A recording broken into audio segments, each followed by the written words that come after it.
Hey y'all, it's Jo here today, and today I'm not talking about yarn or crochet.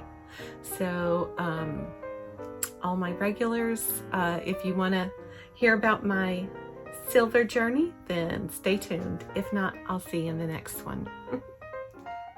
Okay, so I just wanted to make a little short video and talk about my journey into my silver sisterhood, because I love all my silver sisters, and I love watching videos of them and seeing pictures and watching them through their journey also, or where they're at now. Like, oh my gosh, y'all should see some of these beautiful women with long, luscious silver hair. So I hope to be there one day. I still have a ways to go. I am probably about 6.5 months into my journey now. And from what I can remember, I stopped dyeing. The last time I dyed my hair was probably around October 20th, 2022. And today is what, May 3rd, 2023. So,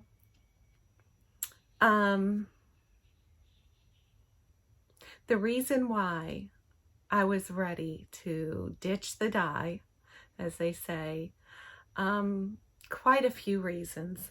I actually tried it a couple of times in my 50s. I tried when the year I turned 50, or was it right before I turned 50? I think I tried. And then I tried again like a year later. After a couple of months, that was it. You know, I couldn't take it anymore, and I went back to dyeing. But I figured that I'll be 55 in December this year. And so I kept watching stories, and I kept looking at these beautiful women, and I'm like, I'm going to get there one day. And maybe if I start now, which was back in October, I could be like fully transitioned by my 55th birthday and be able to get all the brown cut off. So that's where I'm at with that. I actually don't know if I'm going to end up cutting the brown or by then, but we'll see. I do feel like I need to go get another trim, although I really am enjoying my hair growing longer now, and I do want it to get longer. I want to be able to put it up in a ponytail, braid it, whatever, you know, messy bun on top of the head, all that kind of stuff. I want to be able to do that. And especially, I really wanted to do it by this summer, but last time I got my hair cut, probably been a couple of months, probably been about 8 to 10 weeks or so since I got my hair cut last. And I can tell the ends, you know, the brown ends are just so fried and frazzled, and a good trim will probably make it look a lot healthier, but we'll see, because I just want to let it grow. I actually, y'all, this morning I put it like this. Ooh, my fat arms. And I put it in a little bitty tiny ponytail. I told my husband, oh my God, I can wear a ponytail again. And he just laughed. His ponytail is about this long. He's got long hair. He's a silver fox, y'all. So he's very supportive on my journey, and he wanted me to do this long ago. And now we kind of match. There had been a few occasions where people accused me of being his daughter, and he didn't like that. So anyway, he loves it. I'm like, you just want me to do this so I look older? And he's like, no, he loves natural beauty. He loves natural beauty, and he's really excited about it. So aside from saving, obviously, a lot of money and time, I've also, big part of me ditching the dye was getting away from chemicals. And, you know, I try to stay away from chemicals as much as possible, and in almost everything I do, but it's not always possible, right? You know, I'm not, you know, 100% like clean freak, but, you know, not clean freak because, like, yeah, I'm messy, but you know what I mean? I don't eat 100% clean or everything's organic, non-GMO. It's a mix. But anyway, aside from that, I do feel like maybe not dyeing my hair could have possibly cut down on my migraines. Could have. And although now my migraines seem to be more hormonal, you know, that time of the month. But yes, I still have that. Help me. But I think, but you know, I have been trying to drink more water. I've been trying to eat cleaner, and that also helps me with migraines because a lot of them were food triggers. I also had a lot of chemical triggers for migraines, like toxic cleaning, you know, solutions and stuff like that, or air pollution, like being around like a diesel engine outside. You know, you can smell it, and that would almost instantly give me a migraine.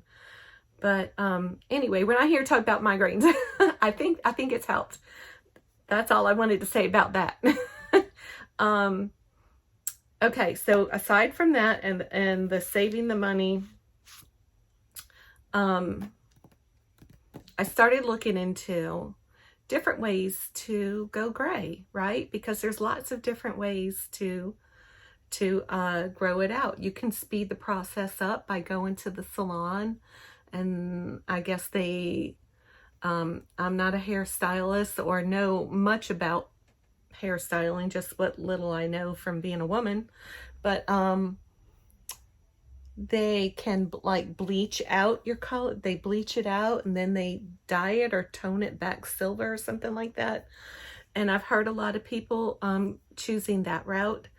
I've also heard that that route can be a nightmare because, especially for dark-haired people, the bleaching doesn't get your hair white.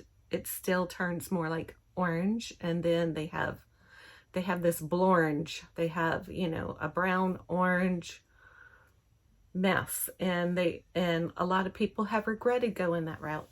So I'm like, well, that's not for me. Not only that, I did ask my hairstylist if maybe she could just give me some highlights with the like bleaching in highlights. Would it kind of help blend it in and not have like a demarcation line?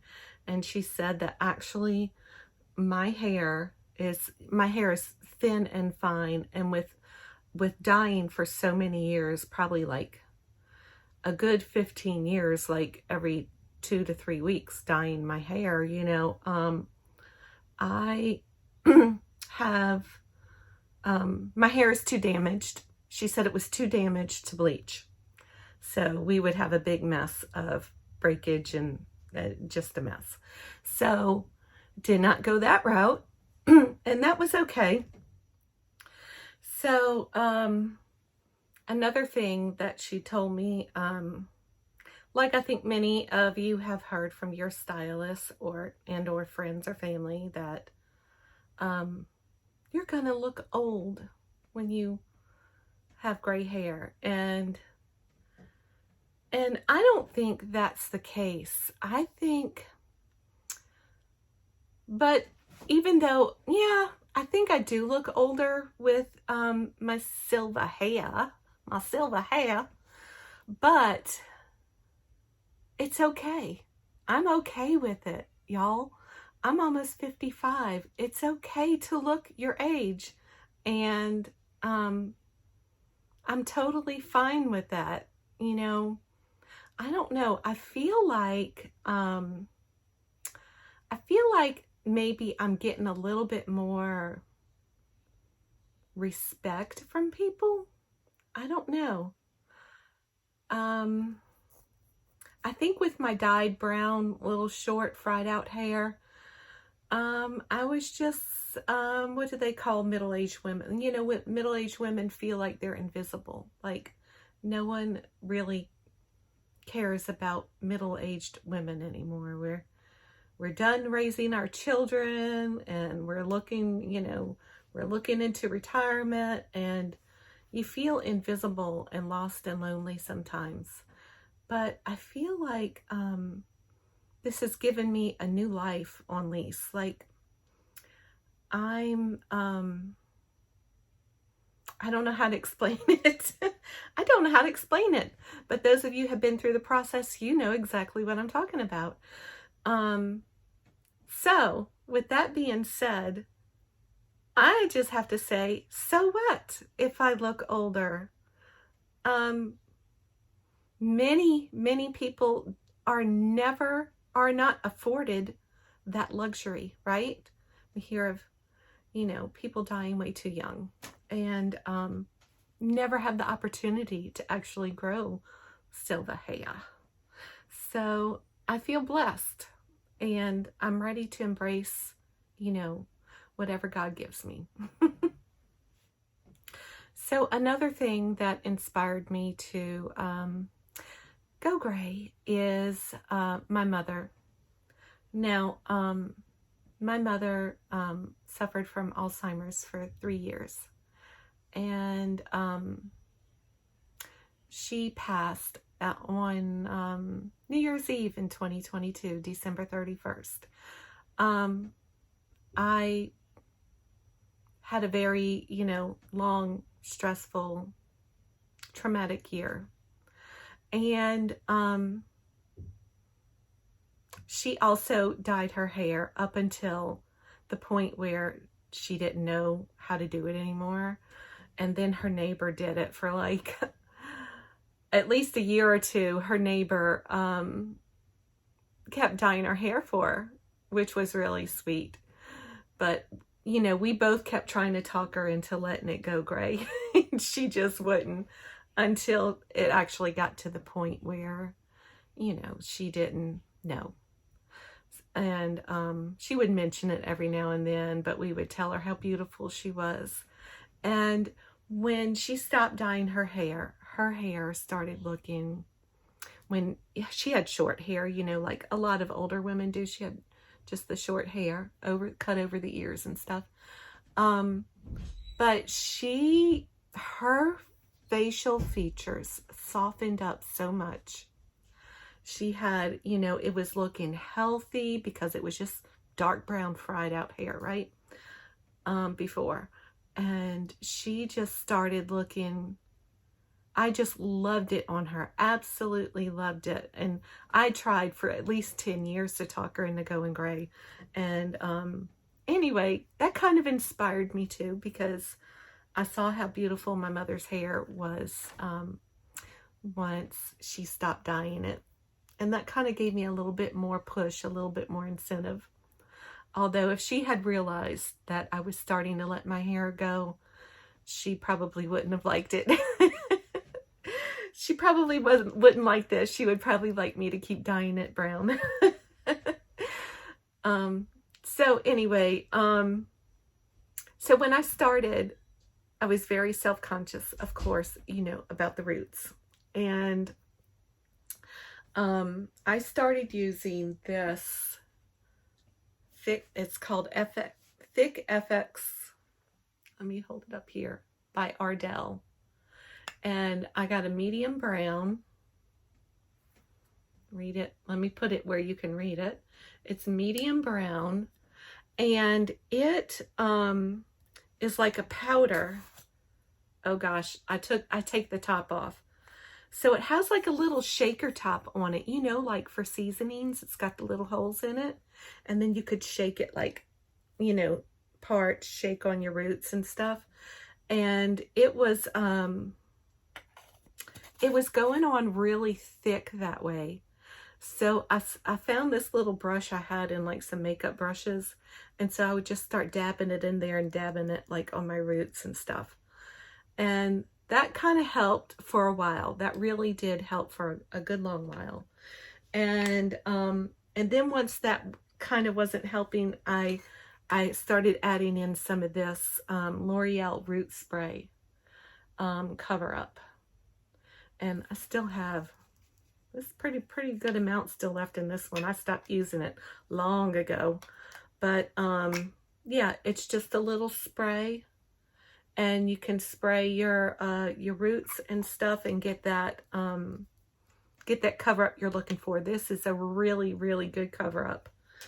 And then eventually, once you know, I got a little bit more thicker grow out, I kind of lightened, should I say, I lightened the use of it and started letting more of the gray show. And then I eventually stopped it. Now, and then I bought one of these for the, this is light gray color. And I got this because this, I don't know if you can see in there. It's like this little powder. See that? And sometimes I do a little bit of dab here and there. And because I think my hair is still so fine and thin, I feel like I look a little bald sometimes. Like, let me put the top of my head is like still very thin hair. And that's just because I'm blessed with these horrible hair genes with my family. The females, yeah, some of the females got this not so good hair genes going on, but it's okay, right? It is what it is. I'm dealing with it. So that's what I do sometimes to help boost my little self-esteem a little bit that way.